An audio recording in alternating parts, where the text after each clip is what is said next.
Amém. Abra sua Bíblia em 2 Coríntios, segunda carta do apóstolo Paulo, capítulo 12.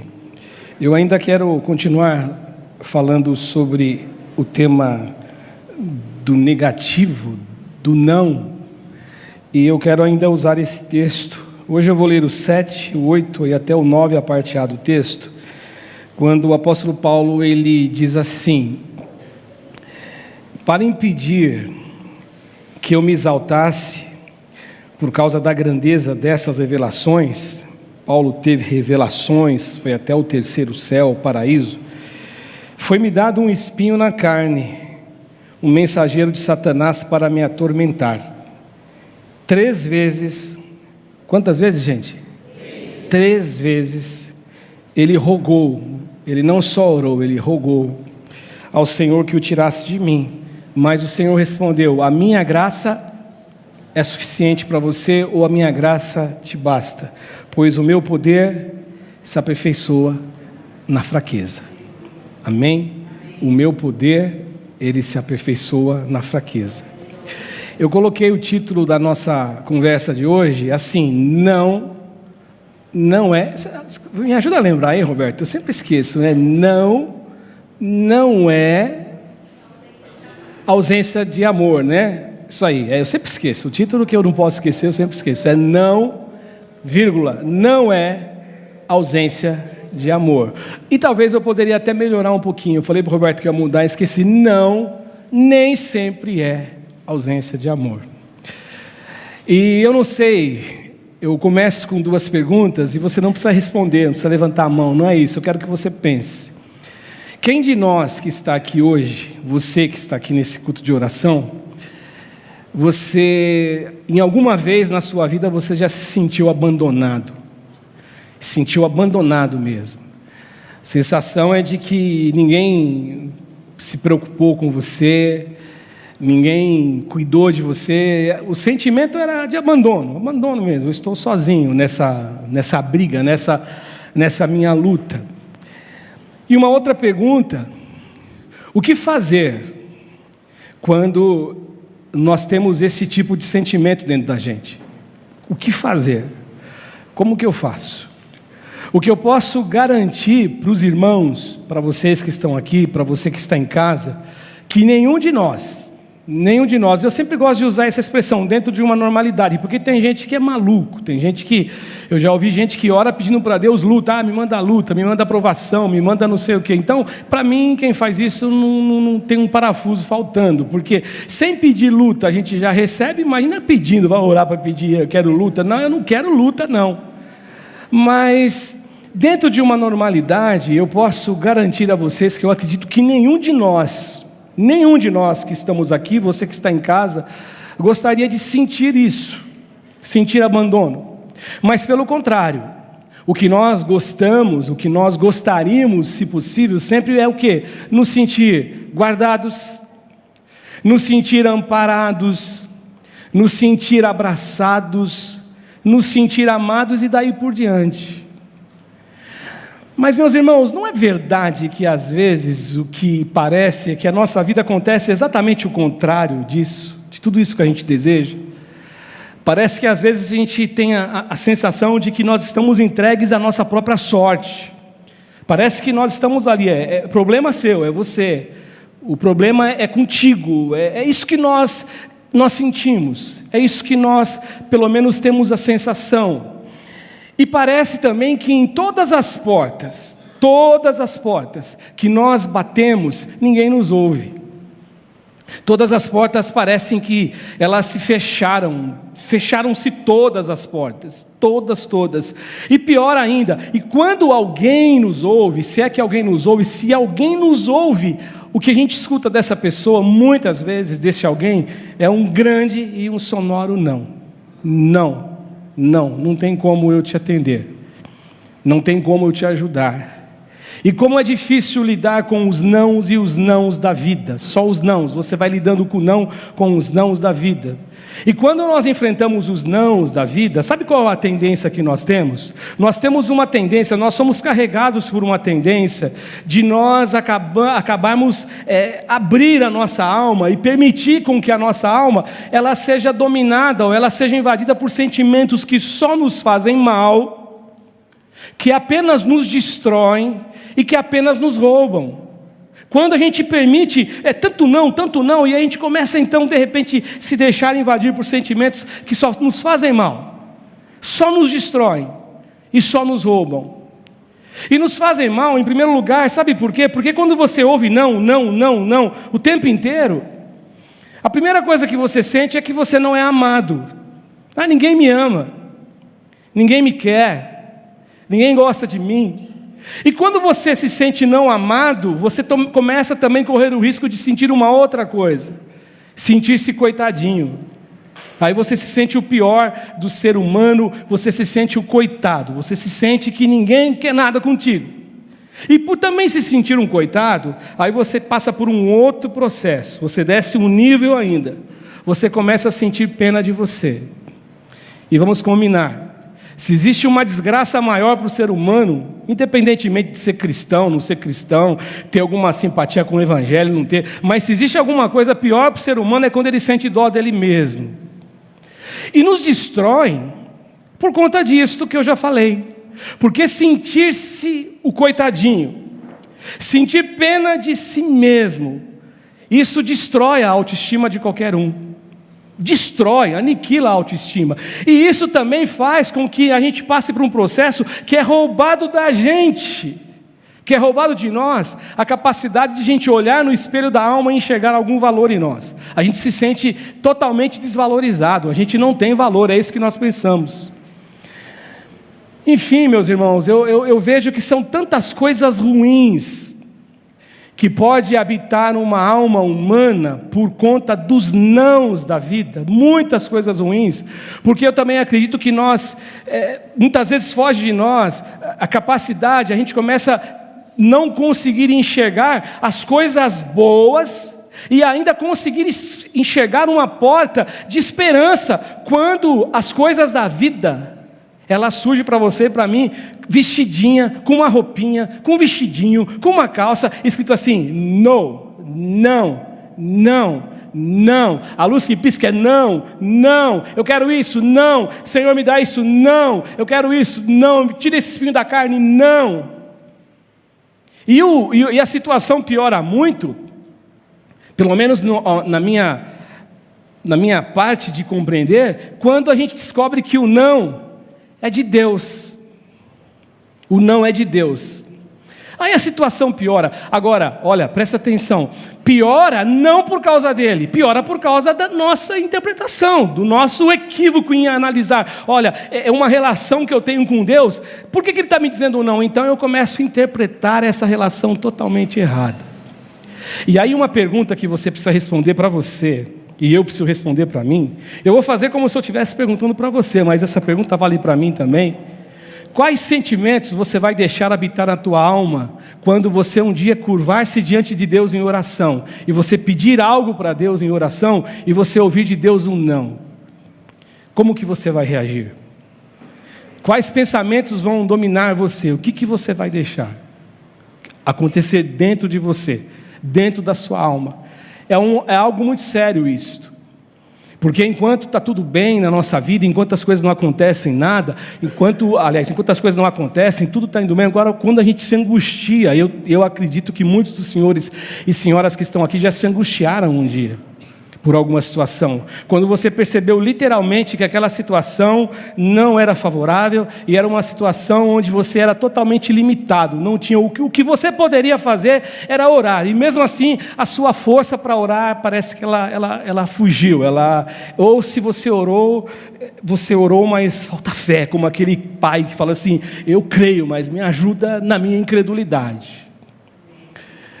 Uma coisa é fato, eu destaquei duas coisas para falar com você. A primeira uma coisa é fato. Todos nós, eu e você, todos nós, sem exceção, nós já ouvimos um não de alguém que nos ama. Todos nós. Se você parar para pensar, lembrar do seu papai, da sua mamãe, do seu irmão, de um amigo, de um pastor, de alguém, de uma igreja, de uma comunidade, você já ouviu um não de alguém que te ama.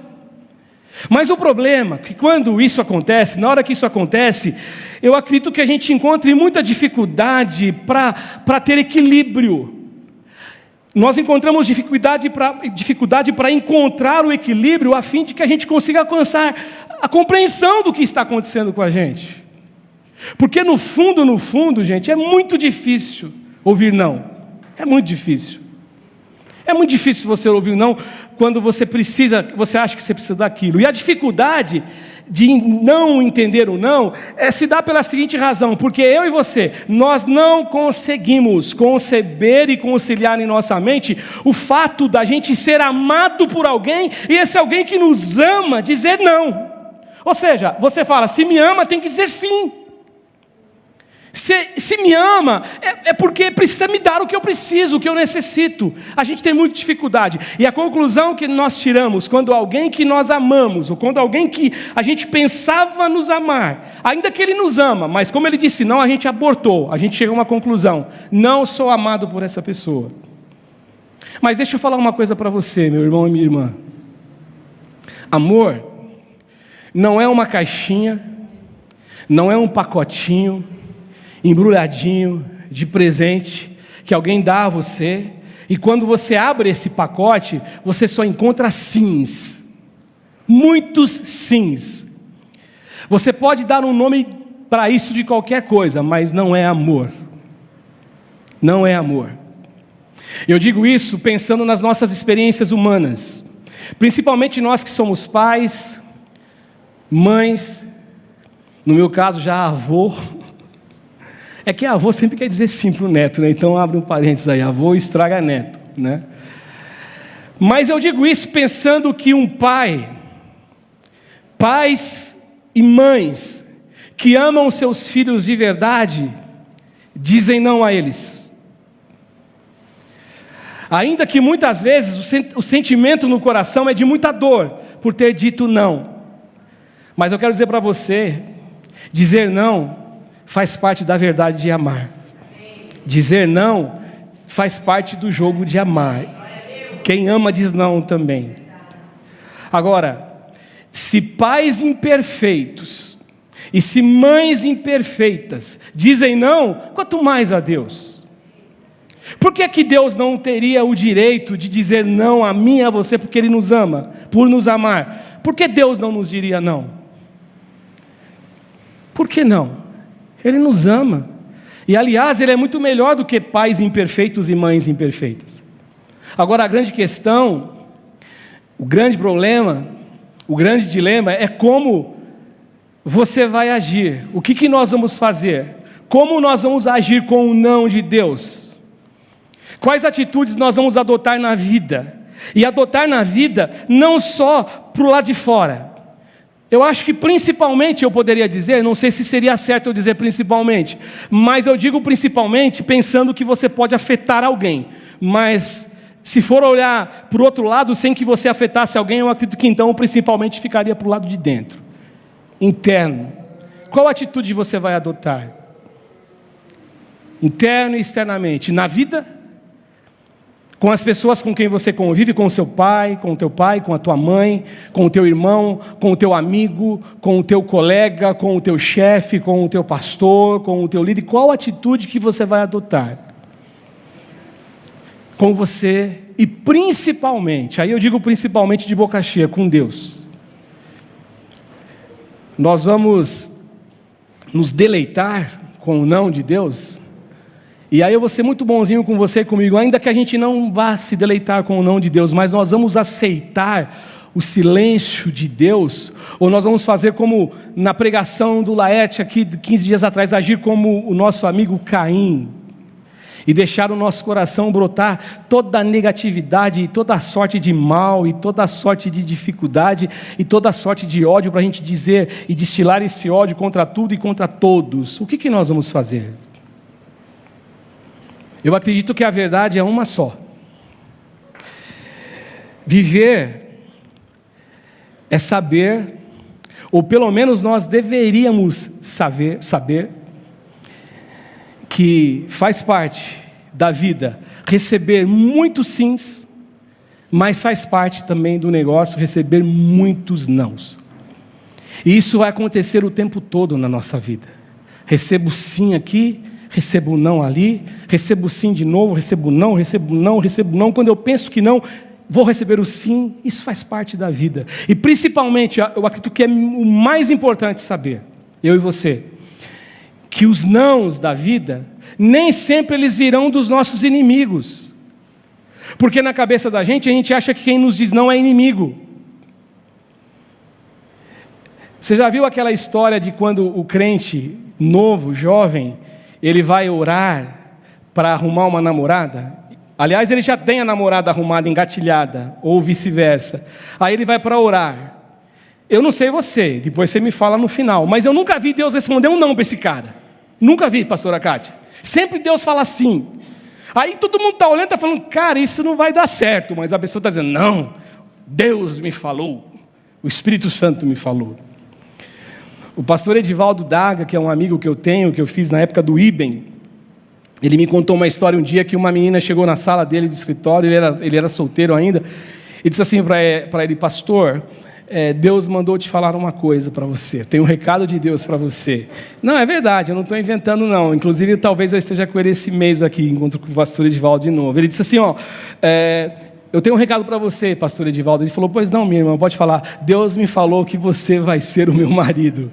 E aí, naquele tempo, era o tempo do fax, Davi. Ele falou assim, engraçado, eu não recebi nenhum fax de Deus ainda. Porque geralmente é assim, a gente não quer não, a gente quer sim. Portanto, os nãos da nossa história de vida nem sempre serão ditos por quem é inimigo, por quem é adversário, mas muitas vezes os nãos que nós receberemos serão de pessoas a quem nós amamos e a quem também nos ama. Por isso que eu coloquei o título da mensagem que não nem sempre significa ausência do amor. E uma segunda coisa que eu penso também em relação a essa história é que Deus, Ele sofre muito. E aí, alguém pode dizer, mas Deus sofre? Sim, Ele sofre muito. Quando Ele percebe que eu e você, nós duvidamos, nós blasfemamos, e nós achamos que Ele não nos ama porque Ele nos disse não. Porque no momento do sofrimento, quando Deus nos diz não, para alguma coisa ou para algo que a gente achava ser super essencial para nós, não, isso é essencial, eu penso, é o que eu preciso, é o que eu quero hoje. Muito embora de verdade Deus saiba que não é essencial e nunca foi, e nenhum dia foi essencial, o que a maioria da gente faz? O que nós fazemos? Como nós agimos? Eu vou te falar por experiência própria, na maioria das vezes, e por experiência de ver algumas pessoas, na maioria das vezes o que nós vemos são as pessoas se apresentarem a Deus, cheios de mágoas no coração, cheio de tristeza no coração, e ainda acusando Deus, porque Deus não cuida dele e não ama. Deus não me ama e Deus não cuida de mim. Agora, voltando a falar de uma relação afetiva de pai e mãe, se um pai ou uma mãe, quando nega algo a um filho ou a uma filha, e ele percebe desconfiança e dúvida desse filho em relação ao fato deles o amarem, ou dele o amar, e esse pai e essa mãe, eles acabam abrindo mão do carinho desse filho, ainda que o filho anule o carinho, porque o filho não está entendendo, mas o pai e a mãe, eles renunciam a esse carinho, pensando num bem maior, quanto mais Deus. E eu quero dizer para você, de verdade, com Deus, absolutamente não é diferente nas relações que Deus estabelece com você e comigo, com os filhos dele. Deus nos ama, e Deus muitas vezes nos diz não por nos amar. É exatamente, Deus nos diz não por nos amar. Tem um escritor que chama Philip Yancey. Ele diz que existem 3 perguntas que mexem muito com a gente e que a gente faz de tudo para evitá-las, ou para pelo menos não ter que encontrar com essas perguntas, quando nós sentimos distância de Deus, e no nosso coração o que nós desejamos mesmo e que nós gostaríamos era de estar bem pertinho de Deus, e que Ele estivesse bem pertinho da gente. Mas são perguntas que gritam dentro da gente. Por que Deus está oculto? Por que Deus está oculto? Por que Deus ele está em silêncio? E a pergunta pior, por que Deus é injusto? Por que Deus está oculto? Por que Deus está em silêncio? E por que Deus ele é injusto? São essas 3 perguntas que a gente tenta evitar a todo custo. E eu fico imaginando, e eu não tenho nenhuma dúvida que essas perguntas são perguntas de alguém que chega diante de Deus em oração, perguntas que eles fazem diante do Eterno, são perguntas de quem se sente machucado por Deus, se sente não amado por Deus, se sente destruído por Deus, se sente esquecido por Deus. E por se sentirem assim, então eles acusam Deus de falta de cuidado e falta de compromisso para com Ele. E lembrando de novo da relação de pai e mãe. E se pai e mãe sofrem quando eles dizem não a um filho ou uma filha, e esse filho ou essa filha duvida do cuidado e do compromisso deles em amá-lo, esse pai, ele sofre. E aí eu pergunto para você, por que Deus não sofreria? E na minha memória, gente, uma coisa é muito viva. A minha memória, quando eu penso nessa relação humana de pai e filho, filho e pai, pais humanos, eu penso naquilo que Jesus disse assim, quando Ele estava ensinando as pessoas e falando do Evangelho na terra. Jesus disse assim: se vocês que são maus, vocês sabem dar boas coisas aos vossos filhos, quanto mais o vosso Pai que está nos céus. Ou seja, então se um pai que é mau, mas ele tem um amor por um filho, um pai dentro de uma normalidade, um pai, uma mãe, ele faz de tudo pelo filho. De tudo pelo filho. Um pai e uma mãe que amam de verdade e que assumiram o papel na vida humana de cuidar de uma criança, criar aquela criança vai crescer, e mesmo depois de velho, esse pai que ama de verdade, ele é capaz de dar a vida pelo filho. E se um pai e uma mãe imperfeito faz isso e sofre, por que Deus não sofreria? Por que Deus não sofreria quando a gente duvida do amor dele? Por que Deus não sofreria quando você acha que Ele se esqueceu de você? E eu termino, e eu concluo a minha fala aqui hoje, dizendo o seguinte a vocês, fazendo uma afirmação a você. Dizer não é, não foi e nunca será ausência de amor. Nunca será ausência de amor. E não significa também que um pai e uma mãe não ame o filho porque ele disse não. Sabe o que é triste nessa história? Pena que muitas vezes, muitos de nós descobrimos isso de uma maneira um pouco tarde. E eu faço referência, logicamente, a uma relação de um pai e de uma mãe na dimensão humana. Quando um filho ou quando filhos descobrem e percebem o quanto valor tinham os seus pais, mas agora eles já não têm mais o pai na companhia deles. E eu não estou dizendo nem isso, nem pensando só na morte dos pais, não estou pensando nisso, eu estou pensando quando a gente casa. Quando a gente casa e a gente forma uma família, e quando a gente casa, depois de casados, a gente diz o seguinte, né? A gente fala, poxa, meu pai é quadrado, meu pai é isso, minha mãe é isso, minha mãe é aquilo. Aí a gente tem filhos, e a gente começa a pensar exatamente, falar, agora eu entendo porque o meu pai é sobre isso que eu estou falando. Agora pensando, eu estava lembrando da Marcelinha, né? A Marcelinha, quando ela era pequena, ela falava assim, a gente falava, você vai casar? Não vou casar não. Por que você não vai casar, filho? Eu vou ficar com as veieiras. Agora pergunta para ela se ela não quer casar. Já está querendo abandonar as veieiras, vai ficar só o veinho, o Cássio e a veinha Valéria lá em casa. É a última que casa. É assim mesmo, né, Rita? A vida é assim. Mas eu quero terminar agora falando da dimensão espiritual, na relação pai e filho espiritual. E a minha oração, ao meu favor, em favor da igreja, em favor de vocês, é que o Espírito Santo nos ajude a viver bem afastados, bem distantes de todo sentimento que tenta ou que vem a roubar de nós a fé, a capacidade de crer que, independentemente dos nãos do Deus, do meu Deus, Ele sempre vai nos amar. Ele sempre vai estar com você. Ele jamais vai dizer um não para você porque Ele não te ama. Ele sempre vai te amar. Sabe por quê? Porque Deus é o nosso melhor Pai. Ele nunca deixou de ser o nosso melhor Pai. E Ele nunca deixará de ser o nosso melhor Pai.